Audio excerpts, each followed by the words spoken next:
8 meses depois, a novidade já passou. Já houve detalhes de entrega, pequenas chatices, carregamentos em casa, carregamentos fora de casa, contas para fazer e até uma viagem de 1200 km de ida e volta até Madrid. Por isso, a pergunta agora é simples. Depois de tudo isto, voltava a escolher o Tesla Model Y? Para responder a isso, quis olhar para tudo isto com mais calma. E a verdade é que algumas das primeiras surpresas apareceram logo na entrega. No dia em que fui levantar o carro, levei comigo uma checklist bastante completa, porque queria mesmo olhar para tudo com calma antes de sair de lá. E ainda bem que o fiz, porque acabei por encontrar alguns detalhes que, com a ansiedade e o entusiasmo daquele momento, provavelmente me passariam ao lado. Havia pequenos riscos na pintura, o LED da frente não estava completamente alinhado e o capô tinha um ligeiro desalinhamento e tinta escorrida. Não era nada de grave, mas preferi deixar tudo logo registado para ser corrigido. Porque naquele momento, ou reparas e deixas tudo registado, ou depois já fica mais complicado. E aliás, como percebi nesse dia que a checklist fazia mesmo diferença, acabei por fazer um vídeo só sobre isso, para te ajudar a perceber o que ver e onde olhar quando fores levantar o teu carro. E no meu caso, acabou mesmo por dar origem a uma ida ao serviço Tesla pouco tempo depois. E a verdade é que, a partir daí, também começaram a aparecer algumas chatices no dia a dia. Uma delas foi o barulho das escovas que fazia quando chovia. Isto chegou a ser visto na assistência, mas não ficou totalmente resolvido na primeira vez. Mais tarde, depois de apanhar uma daquelas pancadas de estrada que às vezes parecem só uma poça, mas não são, comecei a sentir o carro diferente, sobretudo em autoestrada. Depois de tratar disso, melhorou, mas ficou ali um ligeiro formigueiro no volante que ainda hoje continuo a sentir. E pelo meio também houve aquelas situações pequenas mas chatas. Bateram-me no carro com uma porta e na viagem a Madrid fiz uma pequena moça no para-choques de trás ao sair de um estacionamento mais apertado. Felizmente, nesse caso, foi na zona de plástico e não foi nada muito grave, mas são pequenas chatices que também fazem parte da experiência. Mas enfim, não quero alongar demasiado nestes temas, porque alguns deles até merecem vídeo próprio. Simplesmente achei importante mencioná-los porque, no fundo, também fazem parte da experiência destes 8 meses. Mesmo com aquela questão da direção ainda por resolver, há uma coisa que nunca me deixou de impressionar neste carro: a forma como ele se conduz.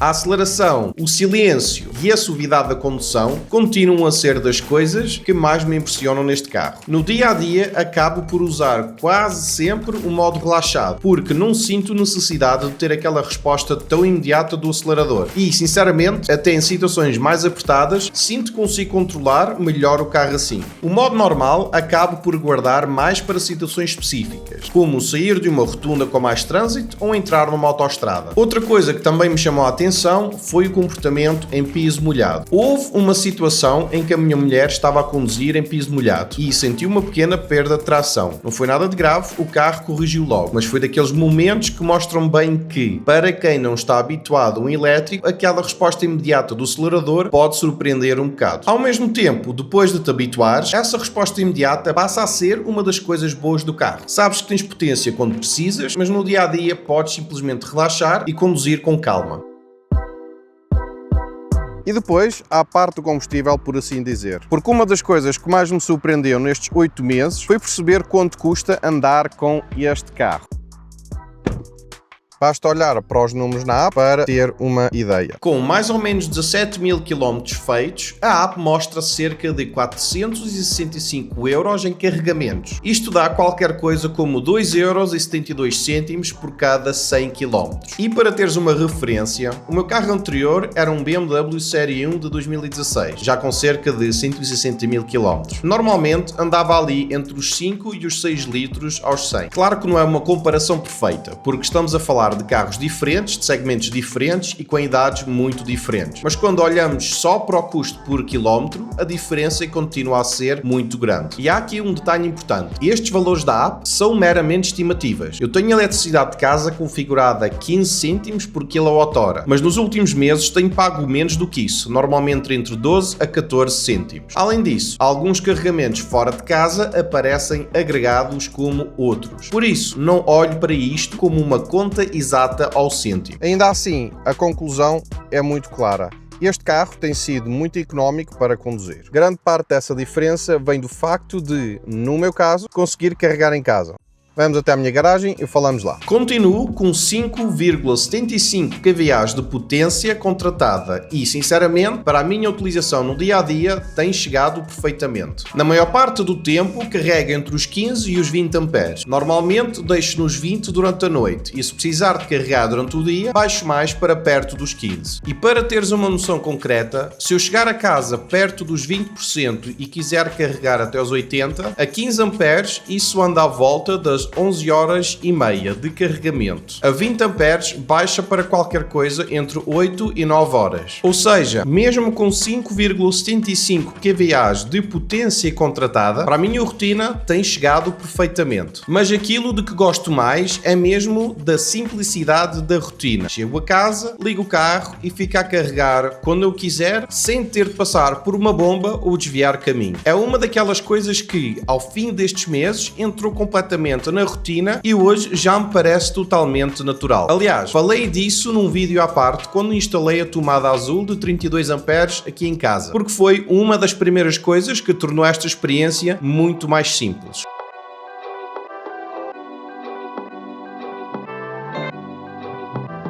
Fora de casa, a experiência muda um bocadinho. Eu não tenho usado muito os postos da rede pública no dia-a-dia, mas aquilo que sinto é que ainda não é tão simples como chegar a uma bomba, abastecer e seguir viagem. Não quer dizer que seja complicado, mas convém perceber minimamente como funciona antes de precisares mesmo de carregar. Hoje em dia, já há soluções como a MyAtlant e a Electroverse que tornam tudo muito mais simples. Mas, mesmo assim, continua a valer a pena perceber os preços, porque nem todos os postos ficam ao mesmo valor. Como isto também me fazia alguma confusão no início, acabei por gravar a minha primeira experiência nos postos da rede pública, precisamente para mostrar como tudo funciona. E acho que isso ajudou-me a olhar para esta parte de outra forma. Hoje, tendo o Continente, a Via Verde, MyAtlant e a Electroverse já configurados, sinto-me muito mais descansado quando preciso de carregar fora de casa. Em viagem, a verdade é que o próprio carro simplifica bastante as coisas, porque planeia os supercarregadores pelo caminho. Por isso, para mim, essa continua a ser a solução principal. A rede pública fica mais como plano B, mas é um plano B que eu gosto de ter preparado.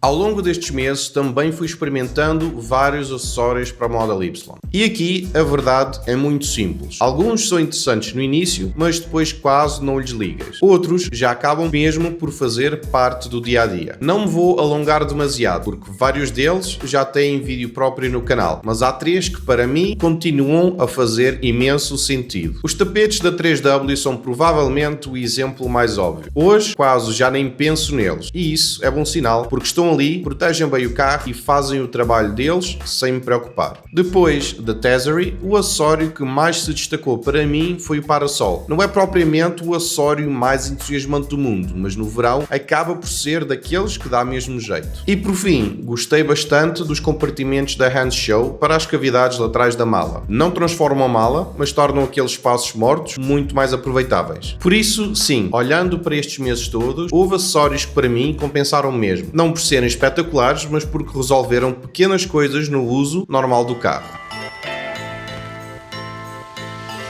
No fim de contas, aquilo que sinto é que continuo mesmo muito satisfeito com o carro. E isso, para mim, diz muito, porque a fase da novidade já passou. Já houve rotina, viagens, carregamentos, custos para analisar e alguns contratempos pelo meio. Mas mesmo assim, a sensação geral continua a ser muito positiva. Hoje uso o carro de forma completamente natural. Carrego quando preciso, planeio viagens com total tranquilidade e já não sinto aquele receio inicial de estar a descobrir tudo pela primeira vez. A viagem até Madrid ajudou muito nisso. Usei apenas os supercarregadores da Tesla e depois dessa experiência fiquei ainda mais confiante para fazer viagens longas com o carro. No fundo, acho que é isso que mais me marcou, a facilidade com que o Model Y entrou na minha rotina. Ao fim destes meses, deixou de ser o carro elétrico e passou a ser simplesmente o carro cá de casa. É um carro como os outros, só que a pilhas. Com tudo o que tem de muito bom e apesar de algumas chatices pelo meio, a verdade é que a experiência continua claramente a compensar. Por isso, se me perguntares hoje se voltava a fazer a mesma escolha, a minha resposta seria sim, voltava. E se quiseres ver como correu a minha primeira grande viagem com o Model Y, com os carregamentos, os consumos e tudo aquilo que também queria perceber antes de sair, tens aqui no ecrã o vídeo da viagem até Madrid.